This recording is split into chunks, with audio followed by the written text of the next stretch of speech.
Chemistry के lecture में हमने पहले बात की थी पीएच की, बफर की और एंजाइम्स की। अब हम बात करेंगे कार्बोहाइड्रेट्स की।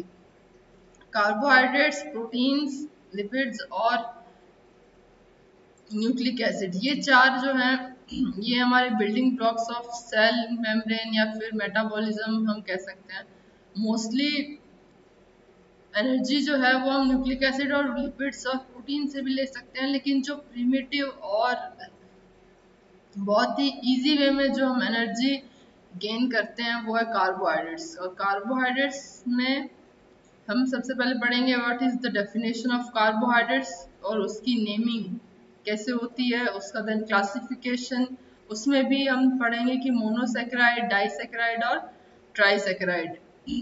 उसके बाद आते हैं पॉलीसेकेराइड्स का क्या यूज होता है हमारे बॉडी में, प्लांट्स में। और मोस्टली हम बात करेंगे यहाँ पे प्लांट्स की, क्योंकि जो स्टार्च है जो प्लांट्स में एज अ स्टोरेज के रूप में फर्दर एनर्जी लेने के लिए हम यूज करते हैं, तो इसके अंदर मोस्टली आपके होमोपॉलीसेकेराइड्स भी हैं, हेट्रोपॉलीसेकेराइड्स हैं।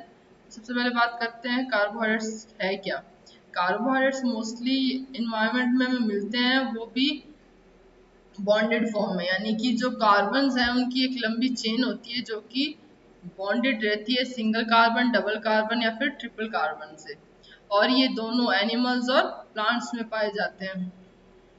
कार्बोहाइड्रेट्स के अंदर हम बात करते हैं शुगर की, स्टार्च की या सेलुलोज की, जो कि हमें एनर्जी देते हैं, या फिर जो हम खाना खाते हैं उससे जो हम कार्बोहाइड्रेट्स लेते हैं। और ये मोस्टली इसे कह सकते हैं कि ये प्रिमिटिव या सिंगल यूनिट है जो भी हम एनर्जी ले रहे हैं उसकी। यहाँ पे अगर बात करें हम प्लांट्स की, तो प्लांट्स में जो फॉर्मेशन ऑफ कार्बोहाइड्रेट्स है वो कैसे होता है, फोटोसिंथेसिस से, यानी कि प्रकाश संश्लेषण से होता है। और जो फॉर्मेशन ऑफ कार्बोहाइड्रेट यानी कि जो एनिमल्स की बात करें, तो एनिमल्स में हम ऑलरेडी जो कार्बोहाइड्रेट्स प्रेजेंट हैं in the environment in the form of cellulose और अदर शुगर, वो हम क्या कर रहे हैं, हम उसको ब्रेक डाउन करते हैं। जबकि प्लांट्स में उल्टा होता है, जो कार्बोहाइड्रेट्स वो खुद बनाते हैं, उन्हें ऑलरेडी बनी बनाई नहीं मिलती है। अब यहाँ पे जो कार्बोहाइड्रेट्स है वो किन किन के बने होते हैं, कार्बन, हाइड्रोजन और ऑक्सीजन। इसमें रेशियो जो है मोस्टली हाइड्रोजन और ऑक्सीजन का वो 2:1 होता है, यानी कि जैसे हम फॉर्मूला की बात करें, जो कार्बोहाइड्रेट है उसका फॉर्मूला होता है C6H12O6,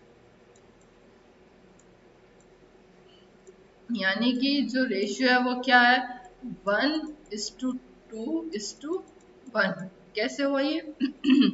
अगर हम 6, 12 और 6 को डिवाइड कर दे 6 से, तो जो रेशियो है वो क्या आएगा, 1:2:1।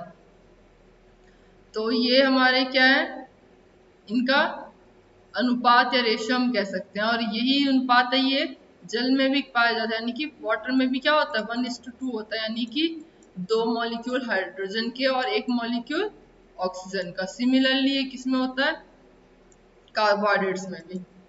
देन हम बात करेंगे यहाँ पे रेमन hexoses, rhamnose, acetic acid, lactic acid. तो इन सब में क्या है, जैसे हम फॉर्मूला दे सकते हैं, यहाँ पे C6H12O5 है रेमनोज का, यहाँ पे फिर है रेमनोहेक्सोज है C7H14O6, similarly formaldehyde, acetic acid. लेकिन यहाँ पे हम बात कर रहे हैं ऑर्गेनिक कार्बन की। दो तरह की कार्बन होती है, एक होती है इनऑर्गेनिक कार्बन और एक होती है ऑर्गेनिक कार्बन।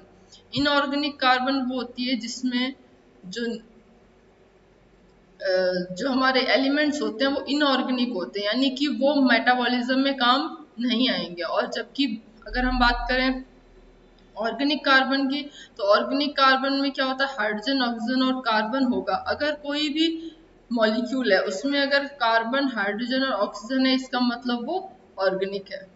अब जैसे एसिटिक अम्ल यानी कि एसिटिक एसिड की हम बात करें, तो ये एसिटिक एसिड हम मोस्टली यूज करते हैं पिकल फॉर्मेशन में, बहुत जगह इसका यूज होता है। और ये मोस्टली डाइटरी यानी कि खाने के काम में आता है, तो हम ये दे सकते हैं ये एसिड, लेकिन यहाँ पे बात हो रही है कार्बन हाइड्रोजन ऑक्सीजन की, जो कि मिलकर क्या बना रहे हैं, एक ऑर्गेनिक मॉलिक्यूल बना रहे हैं। रासायनिक दृष्टिकोण से यानी कि अगर हम केमिस्ट्री के पॉइंट ऑफ व्यू से बात करें तो जो कार्बोहाइड्रेट्स हैं वो क्या है, पॉलीहाइड्रोक्सी एल्डिहाइड है या फिर पॉलीहाइड्रोक्सी कीटोन है। और इनका जो बहुलीकरण है, बहुलीकरण यानी कि पॉलीमराइजेशन, पॉलीमराइजेशन का एक प्रोसेस होती है जिसमें छोटे छोटे मॉलिक्यूल्स हैं वो कंबाइन होके एक लंबी लॉन्ग चेन बनाते हैं जिसे पॉलीमराइजेशन कहते हैं। और इस प्रोसेस में H2O जो है वो क्या होता है, निकलता है पर टू मॉलिक्यूल पर एक H2O निकलता है। यानी कि फॉर एग्जांपल अगर हमारे पास 3 मॉलिक्यूल हैं ऑर्गेनिक कार्बन हाइड्रोजन और ऑक्सीजन के, तो इसमें क्या होगा, अगर 3 है तो यहाँ पे जब बॉन्ड बनेंगे वो कितने बनेंगे, 2 बॉन्ड बनेंगे। 2 बॉन्ड बनेंगे यानी कि 2 H2O, 2 मॉलिक्यूल्स ऑफ H2O वो क्या हो जाएंगे, हमें रिएक्शन के लास्ट में मिलेंगे।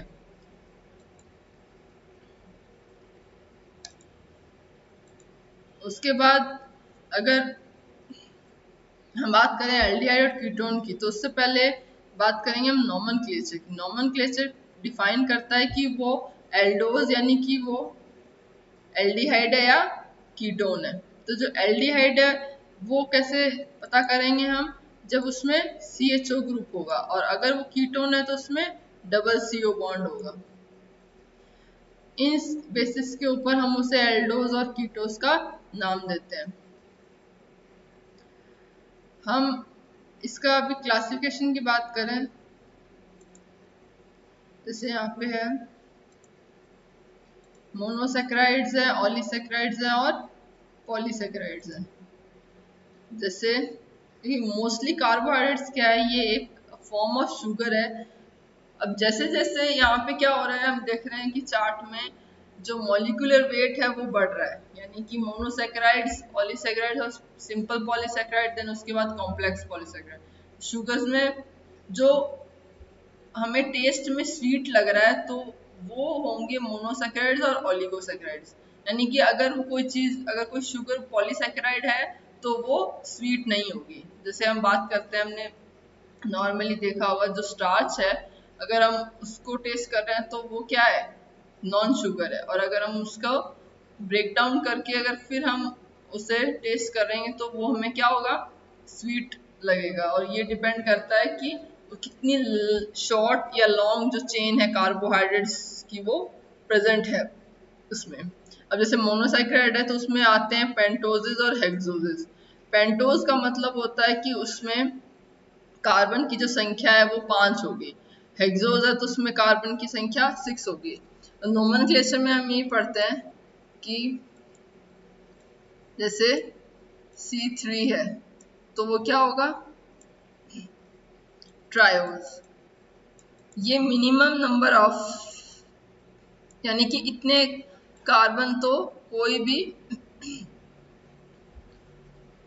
एक शुगर बनाने के लिए या शुगर होने के लिए जरूरी है, C3। अब अगर हम बात करें टेट्राओज यानी कि C4। सिमिलरली यहाँ पे C5 है तो वो क्या हो गया, पेंटोज। और C6 है तो वो क्या हो गया, हेक्सोज। अब पेंटोज में भी राइबोज, अरेबिनोज, जाइलोज और लाइक्सोज, ये सारे कहाँ पाए जाते हैं, प्लांट्स में। अब हम अगर बात करें हेक्सोज की तो उसमें ग्लूकोज, गैलेक्टोज, मैनोज, फ्रक्टोज। अब जरूरी नहीं है कि ग्लूकोज में गैलेक्टोज है ये हमें प्लांट्स में नहीं मिल सकते, ये प्लांट्स में ही मिल सकते हैं और होते हैं, लेकिन फ्री फॉर्म में नहीं मिलेंगे। क्योंकि फ्री फॉर्म में अगर ग्लूकोज अगर हम स्टोर करते हैं तो क्या होगा, वो ज़्यादा स्पेस, अगर फॉर एग्जांपल अगर हम ये बात करें, सॉरी, अगर हम यहाँ पे बात करें प्लांट सेल की, क्योंकि हमें पता है ये क्या होती है।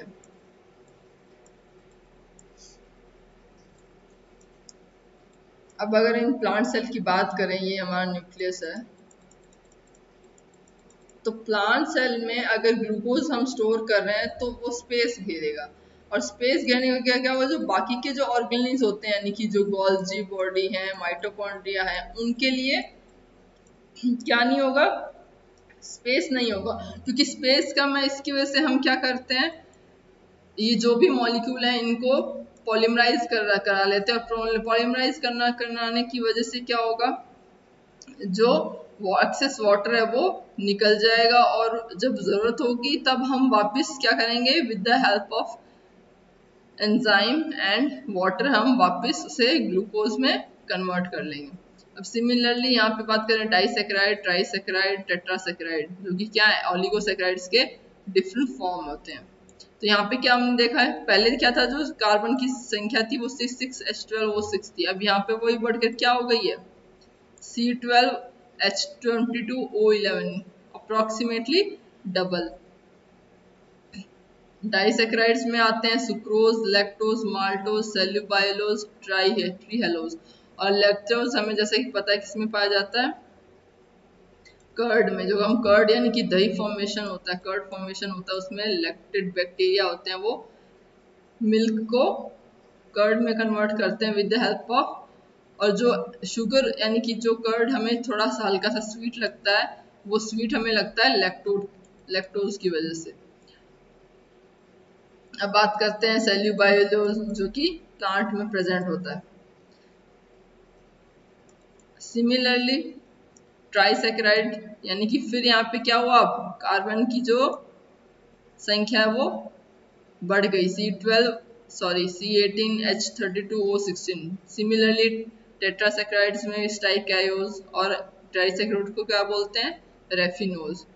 अब हम बात करें नॉन शुगर। नॉन शुगर वो होती हैं जो हमें स्वीट टेस्ट नहीं करती। तो अब इसमें भी दो तरीके के हैं पॉलीसैकेराइड, सिंपल और कॉम्प्लेक्स। सिंपल पॉलीसैकेराइड में आते हैं पेंटोजन्स और हेक्सोजन। सिमिलरली जो हमने शुगर में देखा था, मोनोसैकेराइड में क्या थे, पेंटोज और हेक्सोज थे, ऐसे ही सिंपल पॉलीसैकेराइड में क्या है, पेंटोजन्स और हेक्सोजन। पेंटोजन में यहाँ पे क्या हुआ है, जो बेसिक फॉर्मूला है हमारा C5H12O6, उसको क्या हुआ है, ब्रैकेट में हमने n लगा दिया। यहाँ पे n क्या डिनोट कर रहा है, यहाँ पे n डिनोट कर रहा है नंबर ऑफ मॉलिक्यूल्स, यानी कि इस कॉम्बिनेशन में कितने मॉलिक्यूल्स और हैं, यानी कि C5H8O4 के साथ और कितने भी हम ऐसे मॉलिक्यूल्स लगा सकते हैं। तो यहाँ पे n डिनोट कर रहा है नंबर ऑफ मॉलिक्यूल्स। इसके एग्जांपल्स है एरेबिनेज और जाइलेंस। सिमिलरली हेक्सोजन में C6H10O5 के कई मॉलिक्यूल होंगे, यानी कि n नंबर ऑफ मॉलिक्यूल्स होंगे। n यहाँ पे 1 से लेके कितने भी हो सकते हैं। अब बात करते हैं ग्लूकोजन्स और फ्रक्टोजन्स, जो कि इसमें आते हैं, जैसे प्लांट्स में हमें स्टार्च मिलता है, डेक्सट्रिन्स। ग्लाइकोजन की कहाँ पे मिलता है हमें, एनिमल्स में। और सेल्यूलोज, जो कि हम जानते हैं कि प्लांट सेल की वॉल अब किससे बनी होती है, सेल्यूलोज की। देन फ्रक्टोजन्स में आते हैं इन्युलिन और फेलिन। Then galactans minus. उसके बाद आते हैं कॉम्प्लेक्स पॉलीसेकेराइड। कॉम्प्लेक्स पॉलीसेकेराइड में हेमीसेल्यूलोज, गम्स, जो कि हमें देखा होगा मोस्टली गम्स जो होते हैं ये जो प्लांट्स की स्टेम होती है उससे निकलते हैं। प्लांट्स की स्टेम में से कंटिन्यूसली गम्स जो है वो बाहर आता रहता है। म्यूसिजेल, लिग्निन। लिग्निन जो है वो जो स्क्लेरेनकाइमा है उसकी सेल वॉल में प्रेजेंट होती है। वैसे ही पेप्टिक सब्सटेंस है, ग्लाइकोसाइड है, तो ये सारे क्या है, नॉन स्वीट टेस्ट करते हैं और कॉम्प्लेक्स पॉलीसेकेराइड में आते हैं। जैसे यहाँ पे हमने बात की थी नंबर ऑफ कार्बन मॉलिक्यूल्स, यानी कि जो यहाँ पे n है वो ये डिनोट कर रहा है कि कार्बन की कितने मॉलिक्यूल है। उस हिसाब से हम रेशियो हमारा जो था 1:2, उसी रेशियो में हम फर्दर हाइड्रोजन और ऑक्सीजन लेंगे। अब जैसे C2 की बात करें, ये जो बायोज है ये मोस्टली कार्बोहाइड्रेट्स में नहीं आता है क्योंकि नंबर ऑफ कार्बन यहाँ पे कम है। ट्रायोस से हम बात करना शुरू करेंगे। जैसे यहाँ पे C2H4O2 है, वो ग्लाइकोलिक एल्डिहाइड है। देन उसके बाद आता है ट्रायोसिस C3H6O3, यहाँ पे एल्डोज और कीटोज आते हैं। ग्लिसरॉल्डिहाइड मोस्टली हमें पता है, हम लैब में यूज करते हैं बहुत सारी रिएक्शन के साथ, और कई रिएक्शन में ये एज अ एक्टिविस्ट काम करता है, सॉरी स्लो डाउन करता है रिएक्शन को। Then ketose dihydroxy acetone. Then tetrose में एल्डोज में क्या होगा, अरिथ्रोज और थ्रियोज होगा, कीटोज में अरिथ्रोलोज। एल्डोज और कीटोज रिप्रेजेंट कर रहे हैं CHO ग्रुप और C double bond O respectively. Similarly pentose C5H10O5, aldose में राइबोज, अरेबिनोज, जाइलोज और लेक्सोज। और कीटोज में क्या होगा, अरेबोकीटोज। हेक्सोज में ग्लूकोज, गैलेक्टोज, मैनोज, वही जो हमने ऊपर चार्ट देखा। अब बात करते हैं हम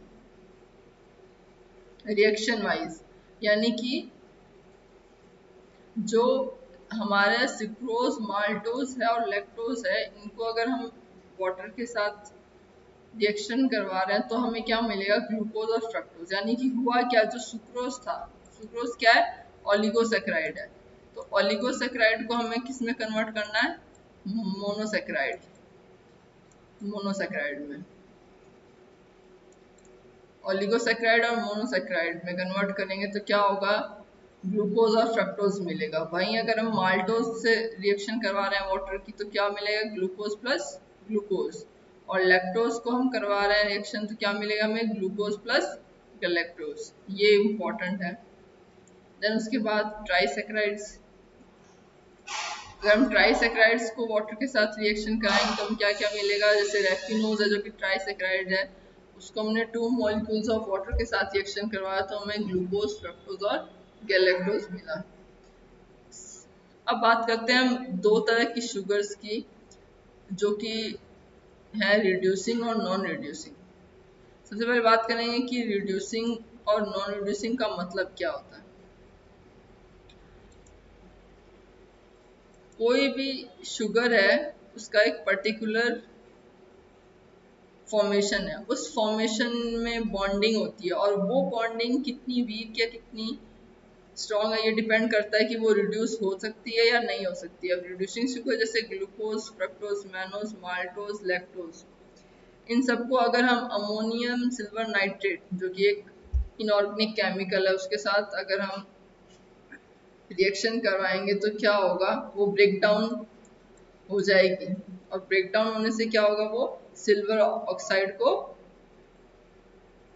क्या करती है, अविकृत, यानी कि उसको हम कह सकते हैं एक तरीके से एंट्रोपी के रूप में, या कह सकते हैं बाई प्रोडक्ट के रूप में वो हमें मिलती है। अब जो हमारा अमोनिकल सिल्वर नाइट्रेट है ये एक तरीके से कह सकते हैं फैलिंग सॉल्यूशन जो कि हम यूज करते हैं उसी की तरह होता है, जिसे हम एल्डिहाइडिक या फिर कीटोनिक समूह होता है जिसे हम फैलिंग सॉल्यूशन बोलते हैं, या फिर अमोनिकल सिल्वर नाइट्रेट। क्योंकि फैलिंग ने सबसे पहले डिस्कवर किया था कि जो शुगर रिड्यूस हो जाती हैं उनमें फ्री एल्डिहाइड या फिर फ्री कीटोन ग्रुप होता है, जिसे हम पहचान सकते हैं कि वो रिड्यूसिंग है या नॉन रिड्यूसिंग। यानी कि अगर वो रिड्यूसिंग शुगर होगी तो वो अमोनियम सिल्वर नाइट्रेट के साथ क्या करेगी, रिएक्ट करके कलर प्रोड्यूस करती है, और उस कलर प्रोड्यूस होने से हमें पता चलता है कि उस शुगर में फ्री एल्डिहाइड या फिर फ्री कीटोनिक ग्रुप है। फ्री एल्डिहाइड यानी कि CHO या फिर double bond CO group present है, इसका मतलब वो क्या है, रिड्यूसिंग शुगर। नॉन रिड्यूसिंग में क्या होगा, वो फ्री एल्डिहाइड और फ्री कीटोन ग्रुप न होने के कारण क्या होगा, जो फैलिंग सॉल्यूशन में उसको क्या करेगा, प्रोडक्ट जो हमारा है सिल्वर ऑक्साइड वो नहीं आएगा, और ये नहीं आने से क्या होगा, जो कलर है वो हमारा चेंज नहीं होगा, जैसे सुक्रोज और ट्राईहेलोज। अब बात करते हैं नॉन शुगर या फिर पॉलीसेक्राइड्स की। ये मोस्टली लॉन्ग मॉलिक्यूल्स या चेन होती है कार्बन, हाइड्रोजन और ऑक्सीजन की, और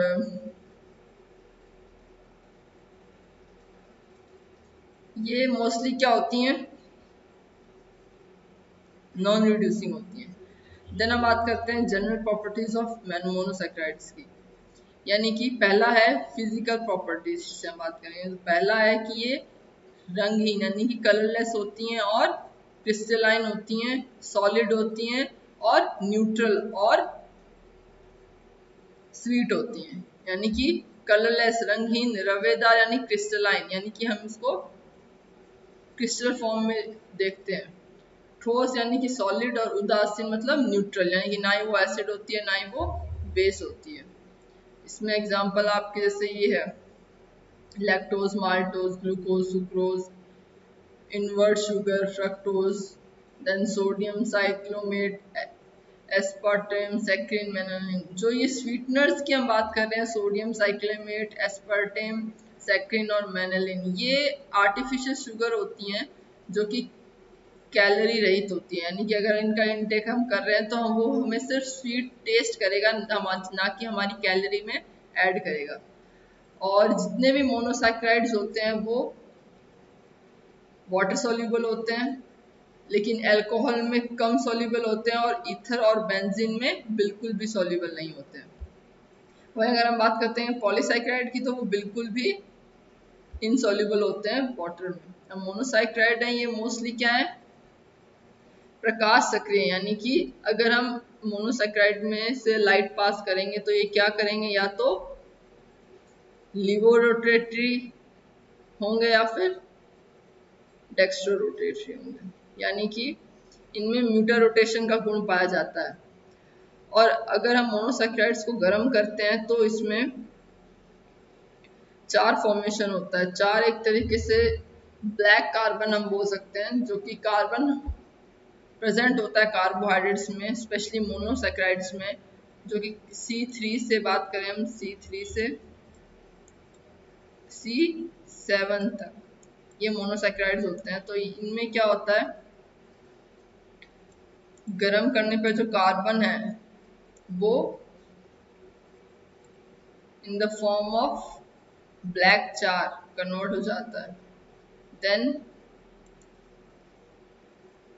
केमिकल प्रॉपर्टीज, ये तो थी फिजिकल प्रॉपर्टीज। अब बात करते हैं chemical properties. Chemical properties reflect करती हैं कि कोई भी शुगर है वो इनऑर्गेनिक केमिकल के साथ कैसा रिएक्शन दे रही है, कैसा कलर देती है। अब जैसे अब बात करें कि रिडक्शन की, रिडक्शन में क्या हो रहा है, जो मोनोसैकेराइड्स हैं वो अगर हम उनको बेसिक या अल्कलाइन रिड्यूसिंग एजेंट अगर हम यूज करें, जैसे अमलगम है यानी कि सोडियम अमलगम जिसे बोलते हैं, उसके साथ रिएक्शन करने पे क्या होगा, जो मोनोसैकेराइड है यानी कि ग्लूकोज वो किसमें कन्वर्ट हो जाएगा, पॉलीहाइड्रोक्सी अल्कोहल में। यानी कि जैसे ये ग्लूकोज का मॉलिक्यूल है और हमें पता है कि इसमें CHO ग्रुप है यानी कि फ्री एल्डिहाइड ग्रुप है, कि जहाँ पे फ्री एल्डिहाइड ग्रुप होगा वो रिएक्शन देगा ही देगा। तो यहाँ पे CHO ग्रुप फ्री है यानी कि इसका एक जो बॉन्ड है यानी कि फ्री एंड है, यानी कार्बन हाइड्रोजन और ऑक्सीजन का, ये रिएक्ट होके क्या बनाएगा, CH2OH, CHOH4, CH2OH, यानी कि किस में कन्वर्ट हो गया, अल्कोहल में। और इसकी हम पहचान कर सकते हैं कैसे, जैसे कि हमने नाम में ही दिख रहे हैं कि इस लास्ट में ग्लूकोज में OH है। OH का मतलब होता है कि वो क्या है, एल्डोज है, और वो किस में कन्वर्ट हुआ है, ऑल में। सॉर्बिटॉल में जो OL है वो डिनोट कर रहा है कि वो क्या है, अल्कोहल है। और अल्कोहल किससे रिप्रेजेंट होता है, OH ग्रुप से। सिमिलरली कार्बोक्सिलिक ग्रुप की बात करें तो वो किससे होगा, COOH। देन सिमिलरली यहाँ पे फ्रक्टोज की बात करें, फ्रक्टोज में क्या है, जैसे ग्लूकोज में एल्डिहाइड ग्रुप था, अब यहाँ पे क्या है, कीटोन ग्रुप है। ये कीटोन ग्रुप से रिएक्ट होके क्या बनाएगा, सॉर्बिटोल तो बनाएगा ही बनाएगा, साथ में क्या बनाएगा, मैनिटोल, यानी कि सेकंड नंबर ऑफ कार्बन पे क्या हुआ है, वाटर का एडिशन हुआ है, यानी कार्बन जो डबल बॉन्डेड था वो किसमें कन्वर्ट हो गया, सिंगल बॉन्ड में। देन बात करते हैं ऑक्सीडेशन।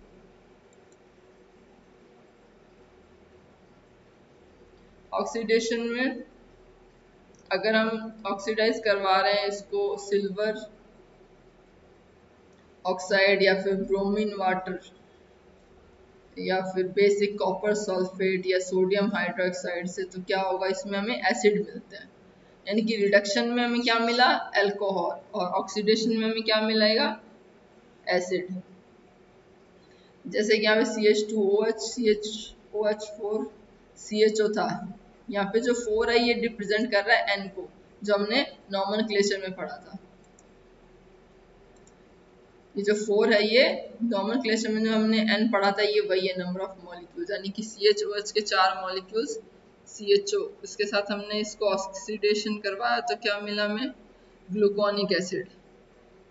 यानी कि जो लास्ट का फ्री एंड था उस पर क्या हुआ है, हाइड्रोजन ऐड हुआ है।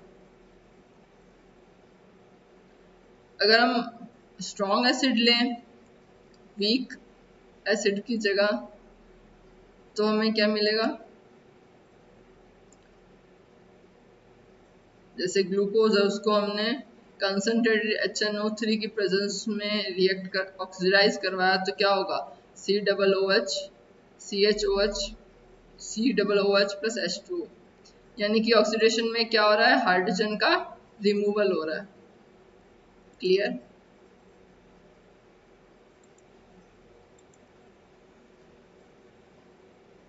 देन बात करते हैं कीटोज के ऑक्सीडेशन की। जैसे फ्रक्टोज है, अब फ्रक्टोज को हमने जब HNO3 से रिएक्ट करवाया तो बना टार्ट्रिक एसिड, ट्राईहाइड्रोक्सी ब्यूटारिक एसिड और ग्लाइकोलिक एसिड। ये याद रखना कि ऑक्सीडेशन में हमेशा हमें एसिड मिलता है, क्योंकि हाइड्रोजन है वो ग्लूकोज या फिर फ्रक्टोज कोई भी मोनोसैकेराइड है वहां से क्या हो रहा है, डिस्पर्स हो रहा है। देन रिड्यूसिंग प्रॉपर्टीज में हम यूज करते हैं बेनेडिक्ट रिएजेंट। बेनेडिक्ट ने सबसे पहले एक रिएजेंट बनाया था जिसमें क्यूप्रस ऑक्साइड प्रेजेंट होता है, और क्यूप्रस ऑक्साइड में हम अमोनियम सिल्वर नाइट्रेट में हम क्या करते हैं, उसे सिल्वर ऑक्साइड को क्या करते हैं, हम एक सिल्वर मिरर में कन्वर्ट कर देते हैं। जैसे यहाँ पे हम रिएक्शन वाइज देखें तो क्या हुआ, CuSO4 प्लस 2NaOH, क्या हुआ, CuOH प्लस Na2SO4 मिला। कैसे हुआ, यहाँ पे जो एसिड है वो किसके साथ रिएक्ट किया, OH के साथ बॉन्ड बनाया, और Na ने किसके साथ बॉन्ड बनाया, SO4 के साथ। तो क्या मिला हमें, कॉपर हाइड्रोक्साइड और sodium sulphate. Than copper hydroxide जो हमें मिला है उसको हमने क्या किया, स्प्लिट किया तो हमें मिला कॉपर ऑक्साइड और वाटर। फिर इसी कॉपर ऑक्साइड को हमने ग्लूकोज से ट्रीट किया तो हमें क्या मिला, ग्लूकोनिक एसिड और क्यूप्रस ऑक्साइड, जो कि रेड पीपीटी के फॉर्म में, यानी कि रेड प्रेसिपिटेट के फॉर्म में हमें टेस्ट ट्यूब में मिला। प्रेसिपिटेट क्या होता है, जो सेटल डाउन हो जाता है। कोई भी रिएक्शन के टाइम अगर सेटल डाउन हमें मिला है पीपीटी, इसका मतलब वो क्या है, रिड्यूस्ड प्रॉपर्टी उसमें है, और ऊपर क्या आ जाएगा, सुपरनेटेंट। तो ये हमें कौन सा मिला है पीपीटी, क्यूप्रस ऑक्साइड का, जो कि क्या है, रेड कलर का है। इससे हम लैब में पता कर सकते हैं कि जो शुगर हमारे पास प्रेजेंट है वो मोनोसैकेराइड है या डाइसैकेराइड है। टॉलरेंस रिएजेंट भी हम कभी कभी यूज करते हैं बेनेडिक्ट की जगह। टॉलरेंस में क्या होता है, जो सिल्वर नाइट्रेट है उसको हम अमोनियम हाइड्रोक्साइड के साथ रिएक्शन करवाते हैं तो सिल्वर हाइड्रोक्साइड और अमोनियम नाइट्रेट मिलता है, और इसी सिल्वर हाइड्रोक्साइड को हमने सिमिलरली स्प्लिट किया, जैसे कि हमने कॉपर ऑक्साइड मिला था ऐसे ही हमें सिल्वर ऑक्साइड मिला। इसको जब हम ग्लूकोज के साथ रिएक्ट करवाएंगे तो ग्लूकोनिक एसिड और सिल्वर मिरर, यानी कि एक तरीके से जो सिल्वर की जो लेयर है वो हमें मिरर के रूप में दिखती है। देन बात करते हैं साइनाइड के साथ हाइड्रोसाइनाइड के साथ कैसे रिएक्शन करती है ग्लूकोज, जिसे हम किलियानी सिंथेसिस भी बोलते हैं। किलियानी ने सबसे पहले रिएक्शन दी थी, यानी कि ग्लूकोज को हम क्या कर रहे हैं, हाइड्रोजन साइनाइड के साथ रिएक्ट करा के क्या बन रहा है, glucose cyanohydrin. Then similarly fructose के साथ होगा तो क्या बन जाएगा, फ्रक्टोज साइनोहाइड्रिन। ये रिएक्शन आपको बस 2-3 रिएक्शन, हर प्रॉपर्टी की एक एक रिएक्शन हमको याद रखनी है। अब याद करते हैं हाइड्रोक्सिल अमोनिया, यानी कि इसके साथ अगर हम हाइड्रोक्सिल अमीन को रिएक्ट करा रहे हैं ग्लूकोज के साथ तो हमें क्या मिलेगा, ग्लूकोज ऑक्सिन, यानी कि इसका जो हाइड्रोजन था वो फ्री एल्डिहाइड ग्रुप के साथ रिएक्ट होके क्या बन गया, डबल बॉन्ड NOH यहाँ पे आ गया, तो क्या बन गया, glucose oxime. Then next lecture में हम पढ़ेंगे फर्दर इसकी properties, chemical and physical both.